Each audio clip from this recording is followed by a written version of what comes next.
बिस्मिल्लाहिर्रहमानिर्रहीम। इस video lecture में first year physics resolution of a vector topic discuss करते हैं। तो डेफिनेशन गिवन है कि the process of splitting of vector into two और more components is known as resolution of vector. Let's suppose हमारे पास एक वेक्टर है या एक फोर्स है जो कि ना कंप्लीटली एक्स एक्सिस पे है ना वाई एक्सिस पे है। तो इस तरह से इसकी जो कंपोनेंट्स है यानी इसको हम हॉरिजेंटल और वर्टिकल कंपोनेंट्स में स्प्लिट कर सकते हैं। इस प्रोसेस को रिजोल्यूशन ऑफ वेक्टर कहते हैं। दूसरा डेफिनेशन है कि the process of finding the effective value of a component in a given direction, यानी किसी भी डायरेक्शन पे किसी वेक्टर की जो कंपोनेंट की इफेक्टिव वैल्यू है यानी किसी डायरेक्शन के ऊपर, तो इसको हम जो है रिजोल्यूशन ऑफ वेक्टर कहते हैं। जैसे कि हमारे पास ये एक्स एक्सिस है, अब एक्स एक्सिस पे एफ वेक्टर का हॉरिजेंटल कंपोनेंट है, तो इस हॉरिजेंटल कंपोनेंट की वैल्यू को इस एक्स कंपोनेंट पे या एक्स डायरेक्शन पे यानी इसको जो है रिजोल्यूशन ऑफ वेक्टर कहते हैं। तो एक्सप्लेनेशन गिवन है कि consider a vector F lying in xy plane by making angle theta with x axis। Let's suppose एक वेक्टर है जो कि xy प्लेन के अंदर लाई कर रहे और by making angle theta with x axis, और x एक्सिस के साथ जो एंगल बना रहे वो थीटा है। To resolve vector f into components we draw a perpendicular line to the vector f। अब इस तरह से अगर हमने इस वेक्टर f को कंपोनेंट में रिजॉल्व करना है तो इसके लिए हमने परपेंडिकुलर लाइंस जो है ड्रॉ करना होगा वेक्टर f तक। जैसे कि यहाँ पर ओ बी जो है एफ एक्स यानी ये हॉरिजेंटल कंपोनेंट है, इस तरह से हमारे पास ए बी जो है ये वर्टिकल कंपोनेंट है, एफ वाई कंपोनेंट है इस वेक्टर एफ के। और इस तरह से अगर हम जो है परपेंडिकुलर लाइन एक्स एक्स के साथ एक्स एक्सिस के साथ भी मतलब ड्रॉ कर सकते हैं और इसको हम वाई एक्सिस के साथ भी ड्रॉ कर सकते हैं। तो ये जैसे कि हॉरिजेंटल कंपोनेंट बन जाएगा और ये जो है वर्टिकल कंपोनेंट बन जाएगा।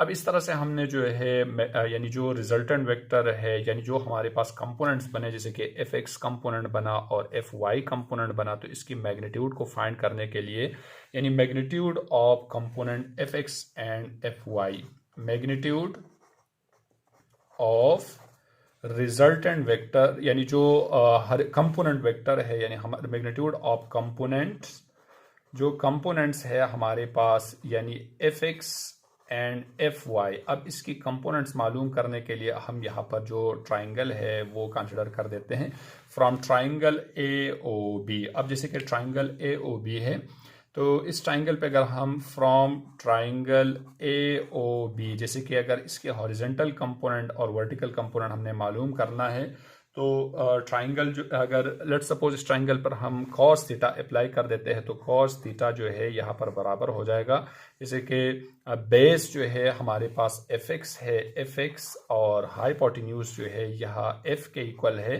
तो ये जो इक्वेशन है हमारे पास बन जाएगा यानी F X is equals to ये एफ कॉस थीटा के इक्वल हो जाएगा। लेट्स सपोज ये बना हमारे पास equation 1। So this is equation 1। अब इस तरह से इस ट्राइंगल के ऊपर यानी इस ट्राइंगल के ऊपर जो ओ ए बी ट्राइंगल है, अगर इस पे हम साइन थीटा अप्लाई कर देते हैं तो साइन थीटा जो है हमारे पास बराबर हो जाएगा sine theta is equals to, अब यहाँ पर साइन थीटा यानी परपेंडिकुलर डिवाइड बाय हाइपोटेन्यूज, तो परपेंडिकुलर इस ट्राइंगल का F Y divide by F आ जाएगा और इसको रीअरेंज करके हमारे पास यानी F Y is equals to ये एफ साइन थीटा के इक्वल हो जाएगा। So this is equation 2। तो इस तरह से हमारे पास इस वेक्टर एफ की जो हॉरिजेंटल और वर्टिकल कंपोनेंट है वो हमें मिले, यानी equation 1 and 2 represent the horizontal and vertical component of vector F.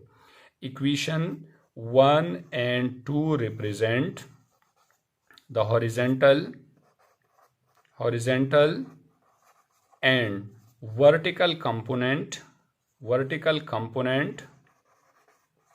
components of vector F. ये जो वेक्टर एफ है इसके हॉरिजेंटल और वर्टिकल कंपोनेंट है, यानी इस तरह से एफ यानी जो एफ एक्स है और एफ वाई है इसके लिए हमने इक्वेशन फाइंड किया। अब जो रिजल्टेंट जो वेक्टर है हमारे पास एफ है, इसकी जो मैग्नीट्यूड है यानी magnitude of vector F is given by magnitude of vector F, यानी जो वेक्टर है गिवन वेक्टर है एफ, इसकी मैग्नीट्यूड को फाइंड करने के लिए अब जैसे कि कंपोनेंट के रिस्पेक्ट से अगर हम इसकी मैग्नीट्यूड फाइंड कर देते हैं तो इस ट्राइंगल के ऊपर हम पिथागोरस थ्योरम अप्लाई कर देते हैं फ्रॉम ट्राइंगल, यानी जो ट्राइंगल AOB है, अप्लाई पिथागोरस थ्योरम। जैसे अगर इसके ऊपर हम पिथागोरस थ्योरम अप्लाई करते हैं तो हमें मालूम है पिथागोरस थ्योरम जो है यानी जो हाइपोटेन्यूज स्क्वायर जो है ये बराबर होते हैं, जैसे कि hypotenuse square is equal to base square plus perpendicular square के इक्वल होते हैं। अब अगर इसके अंदर जो ट्राइंगल है हमारे पास हाइपोटेन्यूज जो है ये f के इक्वल है, बेस fx के इक्वल है और परपेंडिकुलर fy के इक्वल है, तो ये आ जाएगा f square is equal to यानी fx square plus fy square आ जाएगा। अब taking root on both side, जैसे कि अगर दोनों साइड पे हम रूट अप्लाई कर देते हैं तो ये आ जाएगा f इज इक्वल टू यानी fx square plus fy square under the root आ जाएगा। और लेट्स सपोज ये बना हमारे पास इक्वेशन 3, यानी equation 3 represent the magnitude of vector f। Equation 3 represent the magnitude of vector f, यानी जो गिवन वेक्टर था f का मैग्नीट्यूड है। इस तरह से डायरेक्शन फाइंड करने के लिए डायरेक्शन या पोजीशन जो है, डायरेक्शन और पोजीशन ऑफ वेक्टर f, यानी वेक्टर f की जो पोजीशन है या डायरेक्शन है या एंगल है, इसको फाइंड करने के लिए हम यहाँ पर जो है टेंजेंट थीटा अप्लाई करेंगे। यहाँ पर टेंजेंट थीटा बराबर हो जाएगा, यानी टेंजेंट थीटा जो है ये परपेंडिकुलर डिवाइड बाय बेस के इक्वल होते हैं, तो perpendicular fy divide by base जो है fx के इक्वल हो जाएगा, यानी fy डिवाइड बाय fx के इक्वल हो जाएगा।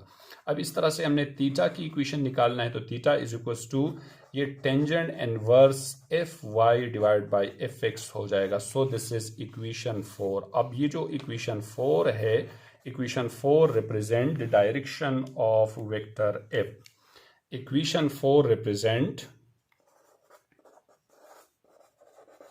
The direction of given vector f। Given vector f, जो गिवन वेक्टर है इसकी यानी इसकी जो पोजीशन है या इसकी जो डायरेक्शन है, हम इस इक्वेशन से कैलकुलेट करेंगे, इक्वेशन 4 से। अब इस तरह से अब है नेक्स्ट हमारे पास कंपोजिशन ऑफ वेक्टर। तो कंपोजिशन ऑफ वेक्टर जो है, अगर इस तरह से जैसे रिजोल्यूशन ऑफ वेक्टर है, तो नेक्स्ट है हमारे पास कंपोजिशन ऑफ वेक्टर। तो कंपोजिशन ऑफ वेक्टर असल में रिवर्स है या अपोजिट है, यानी वेक्टर्स। तो reverse it is basically the reverse of यानी अपोजिट और रिवर्स, यानी reverse of resolution of vector, यानी कंपोजिशन ऑफ वेक्टर जो है ये रिवर्स है हमारे पास रिजोल्यूशन ऑफ वेक्टर के। या इसको हम ऐसा डिफाइन करते हैं कि the process of combining the components of vector the